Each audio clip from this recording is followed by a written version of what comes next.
Les détails, le président Abdel Fattah el-Sisi a tenu aujourd'hui une réunion avec le Premier ministre Dr Moustapha Madbouli et un nombre de ministres.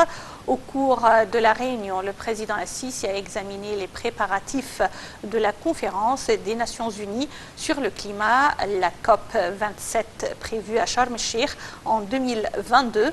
Dans ce contexte, le président el-Sisi a enjoint le gouvernement de faire en sorte que cet événement mondial reflète au monde les progrès réalisés en Égypte dans le domaine de l'environnement et de la transition vers l'utilisation d'énergie propre et ses efforts dans la mise en œuvre de la stratégie de développement durable, l'Égypte 2030.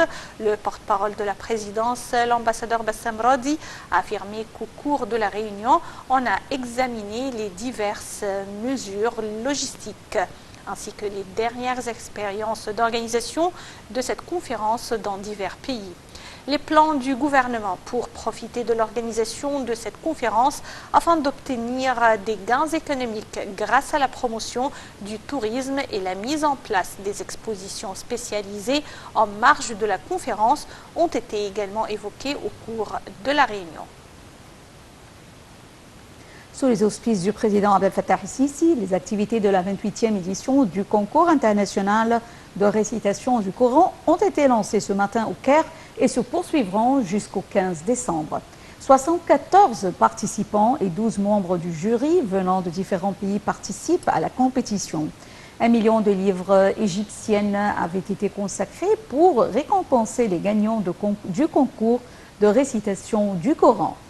La mémorisation de l'intégralité du Coran avec le tajwid et les concepts coraniques avec la récitation tertil du Coran pour les arabophones est la première catégorie du concours.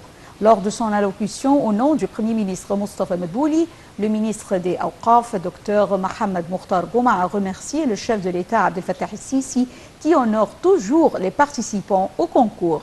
Dr Gouma a également insisté sur le fait que l'apprentissage du Saint-Coran est très important pour préserver l'identité nationale égyptienne et islamique.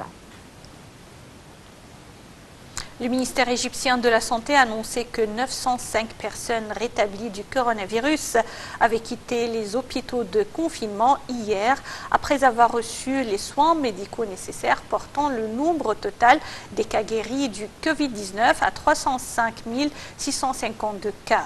Le ministère de la Santé a toutefois déclaré avoir détecté 822 nouvelles infections au coronavirus et 47 décès.